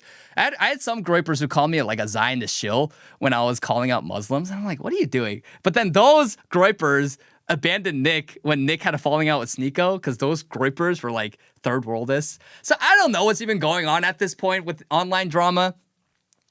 I do try to stay out of it as much as possible, but I understand it's important for a content creator to address it. But those are my thoughts on Nick Fuentes and the Groypers. Do I have any more super chats? All right, that's it. All right, well, thank you so much for tuning in to today's broadcast and today's episode. Make sure to like, share, and subscribe. Hit the notification bell. Do all the great things to support what we're building over on this side of the internet. And we will end with the verse of the day. Today's verse of the day comes from Psalm 46:10. Be still and know that I am God. I will be exalted among the nations. I will be exalted in all the earth. Amen. We long and we pray to see God exalted among all the nations. That's why we do what we do, sharing the gospel, sharing the truth, so that God will be exalted in all the nations in our country or across the world, because he is the God of the universe and he is the one who loves you. May he be exalted over all the earth. And for dear viewer, remember to be still and know that he is God. Take time to unplug. It's okay to not always tune into what's happening on social media. Sometimes it's better to really tap in to what God wants for you and listen to the voice of God. Oh, last thing. Oh, we have one more super chat. Thank you, super chat from Samu Rai Kyokin. Thank you, $2. I noticed Fuentes lost viewers since voting Democrat. Yeah. And that's where you're going to lose a lot of people, because you're counter-signaling the only vehicle by which you can effectuate change. And the GOP, I say this all the time, I hate most of the GOP, but GOP must be the vehicle by which we effectuate change. And when you constantly say vote Democrat and not the GOP in 2026 to punish them, like, I don't think it's gonna really work because, yes, like, I get the mentality behind it, but the Democrats are just gonna stall what Trump's trying to do.